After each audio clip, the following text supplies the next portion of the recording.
ఇంకోసారి మనం పార్టీ ఏం అన్యాయం చేసింది? 2009లో నాగర్ కర్నూలు ఎంపీ టికెట్ ఇచ్చింది గోల బాలరాజు, 2 సార్లు ఎమ్మెల్యే చేసింది. ఇప్పుడు మీరు ఆ పార్టీని వీడడం ద్రోహం అనిపించడం లేదా?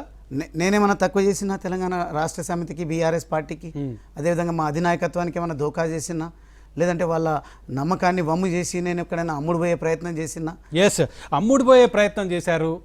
మీకు Aziz Nagar farm house case కూడా గుర్తుంటుంది. అందులో మీరు ప్రధాన పాత్రధారులుగా ఉన్నారు. ఇంకొక 3 ఎమ్మెల్యేలు కూడా ఉన్నారు. హర్షవర్ధన్ రెడ్డి, పైలట్ రోహిత్ రెడ్డి, రేగ కాంతారావుతో పాటు మీరు కూడా ఉన్నారు. అసలు ఫామ్ హౌస్ డ్రామా ఏంటి? అసలు ఎవరు డిజైన్ చేశారు? సరైన పదం వాడిండ్రు, పాత్రధారి అని. నిజంగా ఆ ఫామ్ హౌస్ సంఘటన గురించి పదే పదే అడుగుతా ఉన్నారు. నేను నిన్నటి నుంచి దాన్ని విడమర్చి చెప్పేటువంటి ప్రయత్నం నేను చేస్తా ఉన్నా.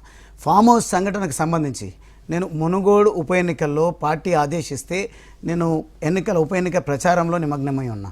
ఆల్ ఆఫ్ ఏ సడన్ నాకు ముఖ్యమంత్రి గారి నుండి ఫోన్ వస్తే నేను హైదరాబాద్కు హుటాహుటిన రావడం జరిగింది. కేసీఆర్ గారు, అక్కడ సంతోష్ గారు వారు చేసినటువంటి కారణంగానే నేను కేసీఆర్ గారి దగ్గరికి రావడం జరిగింది.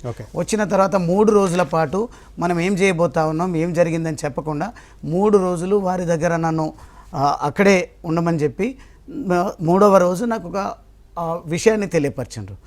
బాలరాజ్ ప్రభుత్వాన్ని అస్థిరపరిచేటువంటి ప్రయత్నం మీరు గతంలో చూసిండ్రు.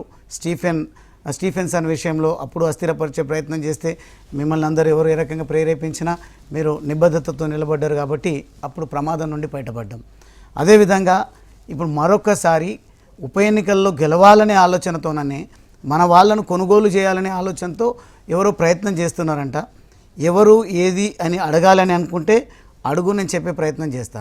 లేదు నా పైన ఏమైనా గౌరవం ఉంటే నేను చెప్పిన టాస్క్ను పర్ఫెక్ట్గా పూర్తి చేసుకొనిరా, అది నిజంగా నాకు సహాయం చేసినట్టు ఉంటుంది, నా మాట విన్నట్టు ఉంటుంది అని అంటే మరో మాట మాట్లాడకుండా నీకు డ్రైవింగ్ వచ్చు కదా అంటే డ్రైవింగ్ వచ్చు అని చెప్పడం జరిగింది. నీకు కారు ఉంది అంటే కారు ఉంది అని చెప్పడం జరిగింది. నీ కారులో స్వయంగా నువ్వే డ్రైవ్ చేస్తూ నేను ఒకరిద్దరిని నీ ఎంబడిచ్చి పంపిస్తా, అక్కడికి వెళ్ళు, అక్కడ ఏం జరుగుతుంది, ఎవరు వస్తుందో అనేది వాటి గురించి కూడా లోతుల్లోకి వెళ్ళకు, కొద్దిగా సేపు అక్కడ కూర్చో, వారేమైనా ఓపెన్ అప్ అయి మీతో మాట్లాడే ప్రయత్నం చేస్తే మీరు మాట్లాడండి, లేదు అంటే అక్కడ కొద్దిసేపు కూర్చొని అక్కడ మిగతా వాళ్ళు ఎవరేం చేయాలనో చేస్తారు, అక్కడికి వెళ్ళి రా అని చెప్తే. మీరు అక్కడ వెళ్ళడానికి ఎంతమంది ఉన్నారు? అక్కడ ఎమ్మెల్యేలు ఉన్నారు ఎవరైనా? పైలట్ రోహిత్ రెడ్డి గారు ఉన్నారు. అదేవిధంగా నేను తీసుకెళ్ళింది మాత్రం హర్షవర్ధన్ రెడ్డి గారిని, రేగా కాంతారావు గారిని. ఓకే, వాళ్ళకి ఏమైనా సమాచారం ఉందా? ఇదంతా డిజైన్ చేసినట్టు జరిగిందా లేదా మీకు సీసీ కెమెరా, మీకేమైనా కెమెరాలు ఇచ్చారా, స్పై కెమెరాలు ఏమైనా ఇచ్చారా, అక్కడే సీసీ కెమెరాలు రికార్డ్ అయిందని? మాకు ఏమి ఇవ్వలేదు. ఒక మాట్లాడితే మాత్రం మీరు క్లోజ్గా ఉండి మాట్లాడేటువంటి ప్రయత్నం చేయండి అని ఏదో ఎక్విప్మెంట్ ఇస్తే నేను జేబులో పెట్టుకొని అక్కడ కూర్చోవడం జరిగింది. రికార్డింగ్ ఎక్విప్మెంట్, రికార్డర్ ఏదో సంథింగ్ నాకు తెలియదు. అక్కడ కూర్చోమంటే కూర్చోవడం. మిగతా వాళ్ళు రేగా కాంతారావు గారు, హర్షవర్ధన్ రెడ్డి గారు, పైలట్ రోహిత్ రెడ్డి గారు ఒక దగ్గర కూర్చున్నారు. నన్నే ఎవరైతే మాట్లాడడానికి వచ్చారో వాళ్ళ పక్కకు క్లోజ్గా వెళ్ళమని చెప్తే నేను వెళ్ళడం జరిగింది.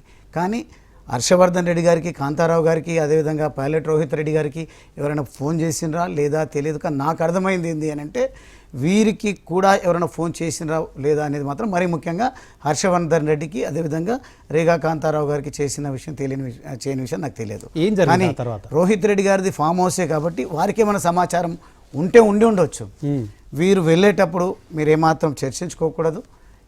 సిన్సియర్గా నేను చెప్పిన టాస్క్ను పూర్తి చేసుకొని వస్తే బాగుంటుంది అని చెప్తే నాయకుడి పైన గౌరవం, ప్రభుత్వాన్ని అస్థిరపరిచే ప్రయత్నం, తెలంగాణను విచ్ఛిన్నం చేసేటువంటి ప్రయత్నం చేస్తున్నారు అని చెప్తే నేను తెలంగాణ కార్యకర్తను, తెలంగాణ ఉద్యమ నాయకుడిని కాబట్టి, కార్యకర్తను కాబట్టి నాకు ఒక సోయి ఉంది, బాధ్యత ఉన్నది కాబట్టి నేను మనం కొట్లాడి తెచ్చుకుని ఎన్నో త్యాగాలతో వచ్చిన తెలంగాణను మనం కాపాడుకోవాల్సినటువంటి అవసరం ఉంది. ప్రజలు మనల్ని ఎన్నిక చేసి పంపించారు అని ప్రతి నిమిషం కూడా అదే యావతో, అదే కన్సర్న్తో మేము పనిచేయడం జరిగింది.